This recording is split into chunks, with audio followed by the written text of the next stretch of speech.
Pemilu 2024 memberi banyak pelajaran bagi alam demokrasi Indonesia.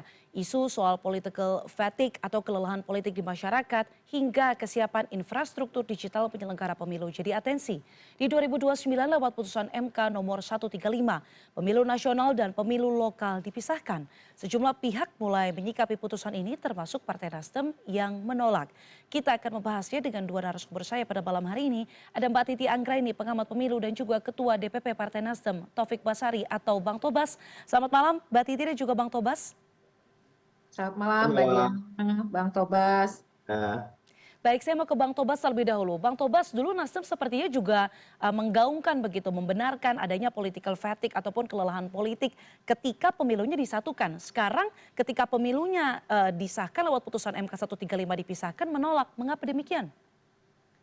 Ya, pertama saya ingin menyampaikan disclaimer dulu sebagai Ketua Komisi Kajian Kewarganegaraan MPR RI, kami diminta untuk melakukan kajian terhadap putusan MK ini. Oleh karena itu, apa yang saya sampaikan ini adalah pendapat saya pribadi yang nanti akan menjadi bahan untuk kajian di dalam Komisi Kajian Kewarganegaraan MPR RI. Oke. Nah, jadi begini, kita dalam hal melihat putusan MK ini sederhana saja, ya. Kita lihat pasal 22E ayat 1 dan ayat 2. Di dalam konstitusi sangat jelas bahwa konstitusi menyatakan pemilu harus dilaksanakan 5 tahun sekali. Dan yang kedua, ya, pemilihan umum yang dimaksud itu tadi adalah pemilihan DPR, DPD, Presiden dan Wakil Presiden, dan juga DPRD. Nah, artinya putusan MK ini akan menimbulkan satu dilematis, ya. Ketika putusan MK ini dilaksanakan, kita akan melanggar pasal 22E ayat 1 dan ayat 2, ya. Tapi kalau tidak dilaksanakan, maka ya kita berarti tidak mematuhi putusan MK, kan menjadi dilematis. Oleh karena itulah maka ketika saya ditanyakan oleh DPP apa masukannya, saya mengatakan ini akan menimbulkan krisis konstitusional, bahkan deadlock konstitusional.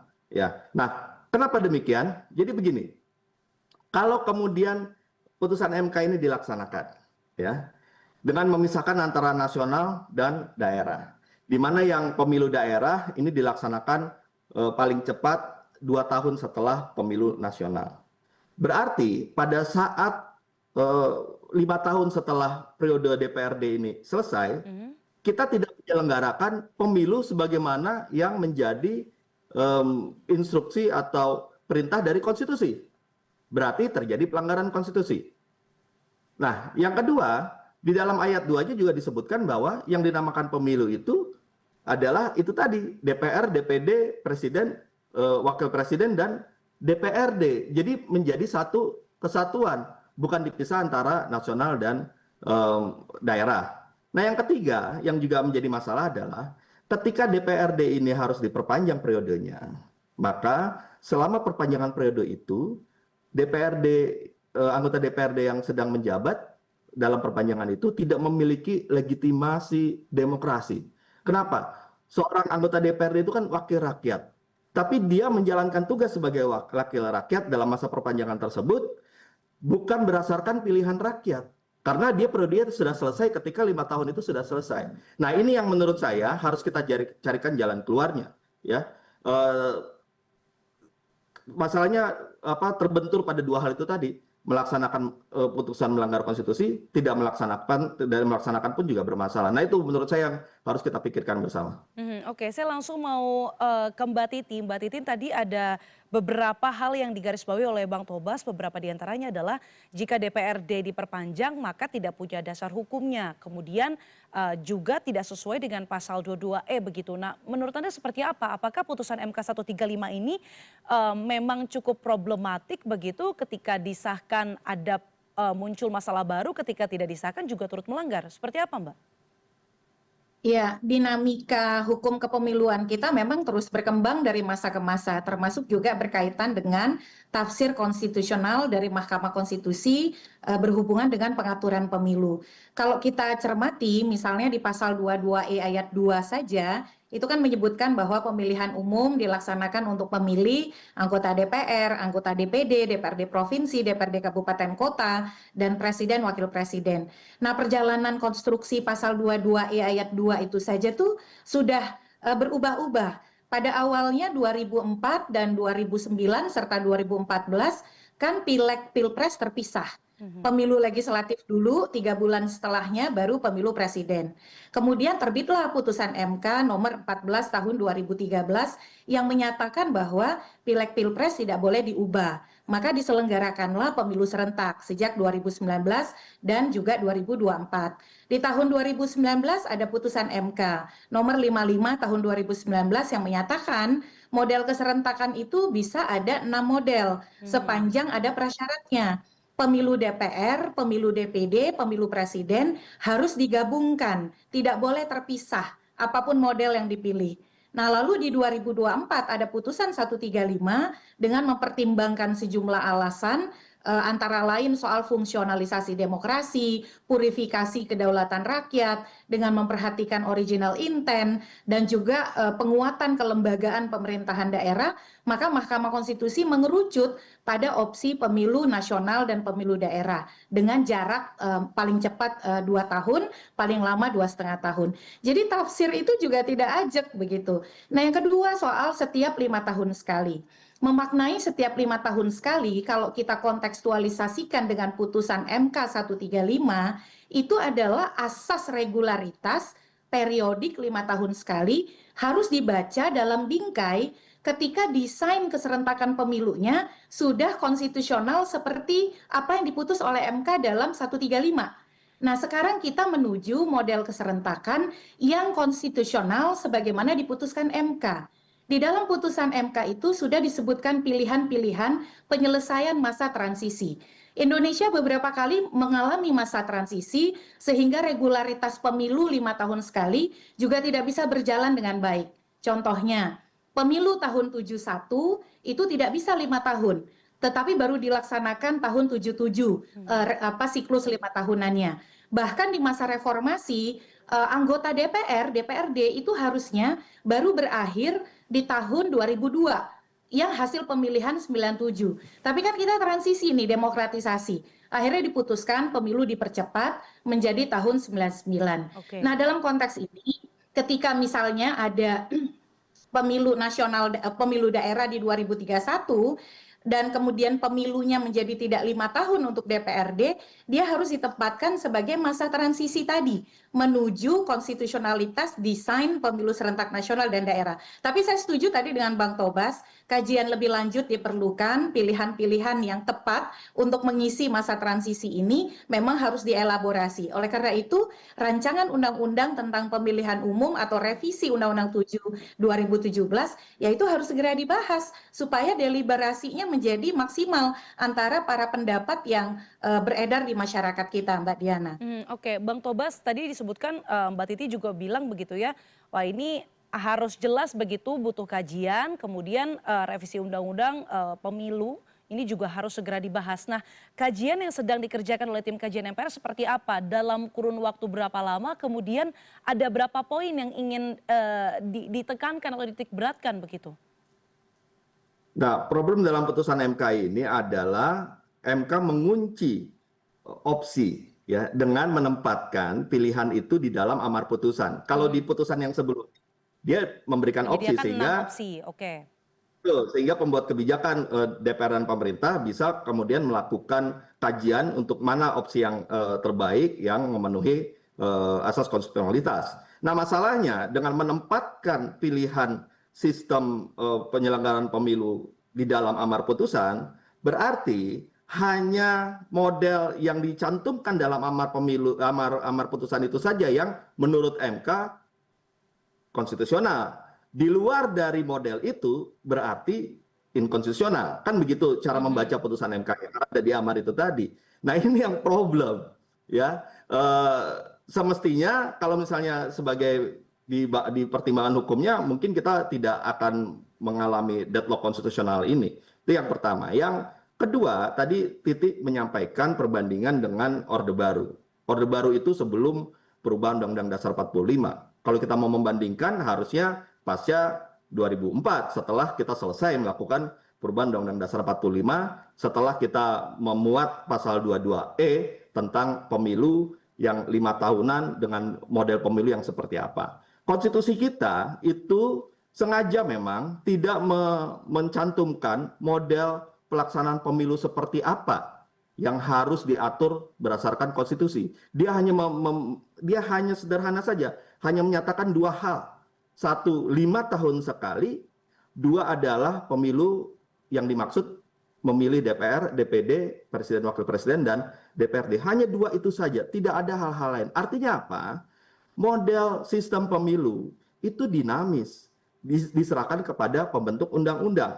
Kenapa harus dinamis? Karena situasional, dia tergantung dengan kondisi pada saat itu, bahkan tergantung dengan teknologi. Saya memberikan satu contoh yang bisa menjadi permasalahan nih, misalnya.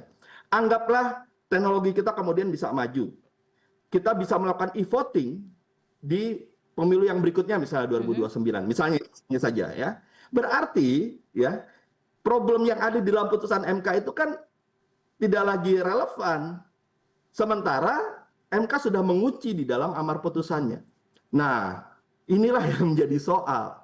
Kalau kita kemudian ingin konsisten soal tafsir konstitusi, ya MK, saya pendukung Mahkamah Konstitusi selama ini. Tetapi dalam hal yang ini, menurut saya ada kekeliruan. Kenapa? Karena MK bukan menafsirkan norma konstitusi, tapi menambah norma konstitusi. Di dalam pasal 22E itu hanya itu saja kalimatnya. Jadi itu letterless tuh.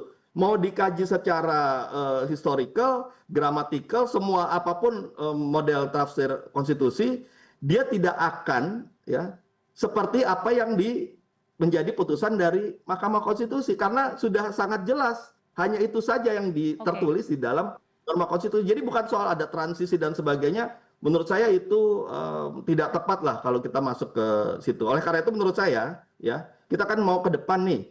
Menurut saya tidak ada salahnya kemudian kita sama-sama berembuk ya untuk mencari jalan. Kita harus akui bahwa putusan MK ini bermasalah, sulit untuk dilaksanakan ya. Karena itu jalan keluarnya kita harus cari supaya tidak ngotot-ngototan lah, tidak dalam posisi yang fleksibel. Kita cari jalan ya supaya dia tidak deadlock. Oke, tapi saya mau agak lebih spesifik sedikit Bang soal mengapa sebenarnya gugatan ini diajukan oleh teman-teman Perludem begitu ya, putusan MK 135 ini kan untuk mengabulkan gugatan dari teman-teman Perludem yang menyebutkan bahwa sebenarnya memang dibutuhkan adanya pengaturan jadwal. Nah kalau soal pengaturan jadwal, kalau dari Anda sendiri Bang Tobas, menurut Anda perlu tidak pemisahan ataupun pengaturan jadwal ini lebih dispesifikkan begitu?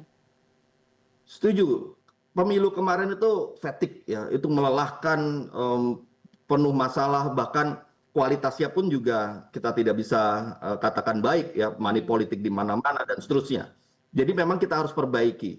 Tetapi masalahnya memperbaikinya bukan dengan cara memisahkan nasional dengan daerah dan memberikan jarak waktu antara pemilu nasional dengan pemilu daerah yang tadi problemnya akan melanggar konstitusi. Nah, oleh karena itulah maka ya memang harus kembali diserahkan kepada pembentuk undang-undang untuk merumuskannya, dan kita semua harus berpikir caranya untuk menjawab persoalan-persoalan yang diajukan oleh Perludem ini di dalam permohonannya. Cuman yang jadi soal adalah mengapa putusannya seperti ini. Itulah yang menurut saya kita harus carikan jalan keluar. Tapi bahwa ini fatigue betul. Tapi ada satu hal ya, sebenarnya ada jalan keluar juga. Kalaupun mau dipisah, maka kalau kita mau tetap konsisten dengan pasal 22E, dia tidak boleh lewat dari tahun yang sama. Ya, jadi kalau misalnya 2029 mau ada nasional dan daerah, maka harus dilakukan di 2029 juga. Kalau tidak ya dia akan melanggar pasal 22E ayat 1. Tapi kan bukan itu sebenarnya yang dimaksudkan di dalam putusan MK ini. Nah itulah yang jadi problem. Ya kalau kemudian bisa 2 tahun, itu akan tetap buat saya clear, itu akan melanggar pasal 22E ayat 1 dan ayat 2. Oke Mbak Titi, saya mau Anda menanggapi. Tadi dari jawaban Bang Tobas, kemudian kalau kita dengar begitu ya konferensi pers Partai Nasdem yang sudah menyatakan sikap sepertinya, selebihnya yang lain seperti DPR, Lemhanas sepertinya masih wait and see, masih melakukan kajian internal. Ini menyebutkan bahwa memang ini bukan kewenangan MK untuk memutuskan sistem pemilu, sehingga tadi diklaim begitu ya merebut kedaulatan rakyat. Nah benarkah sebenarnya MK ini tidak punya kewenangan untuk memutuskan hal ini? Ya, praktik Mahkamah Konstitusi soal pengujian undang-undang juga berkembang ya. Banyak kontroversi dari putusan dan publik juga bisa mengeksaminasi itu adalah sesuatu yang tidak bisa dinafikan. Tetapi juga kita harus berada pada koridor negara hukum. Putusan Mahkamah Konstitusi final dan mengikat dan dalam konteks rule of law, maka putusan mahkamah ya harus kita hormati. Dan sama seperti sakitnya kita dulu, misalnya ada putusan 90 tahun 2023 soal perubahan syarat usia di tengah proses tahapan yang sudah berlangsung, tapi kan kemudian nadanya adalah bagaimana kita melaksanakan putusan Betul. Mahkamah Konstitusi, gitu kira-kira. Jadi dalam konteks kontroversi, dinamika, dan juga pandangan soal konstitusional atau tidak konstitusional, itu bisa berbeda bergantung kepada penalaran dan pendekatan di dalam penafsiran konstitusi. Tetapi Mahkamah Konstitusi hari ini adalah satu-satunya institusi penafsir konstitusi begitu ya, yang didesain oleh konstitusi kita, itu pertama. Yang kedua adalah terkait dengan misalnya bagaimana operasionalisasi dari pasal konstitusi di masa transisi. Saya ingin kita juga melihat pada konteks yang berbeda, yaitu adanya pasal 18 ayat 4 Undang-Undang Dasar kita. Itu kan mengatur bahwa gubernur, bupati, wali kota dipilih secara demokratis. Yang namanya dipilih secara demokratis, yang kita bayangkan adalah dipilih. Tapi kan ketika menuju keserentakan pilkada di seluruh wilayah Indonesia, yang terjadi bukan dipilih, tapi diangkat. Gubernur ketika ada penjabat, bahkan itu ada yang sampai 2 tahun lebih, diangkat oleh presiden. Lalu kemudian bupati wali kota tidak dipilih, diangkat oleh Menteri Dalam Negeri.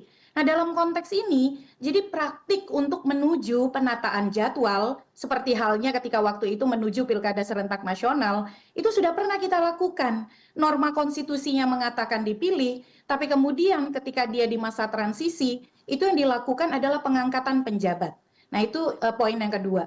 Yang ketiga, ketika kita bicara putusan Mahkamah Konstitusi, putusan 135 ini dimohonkan dengan sejumlah pertimbangan.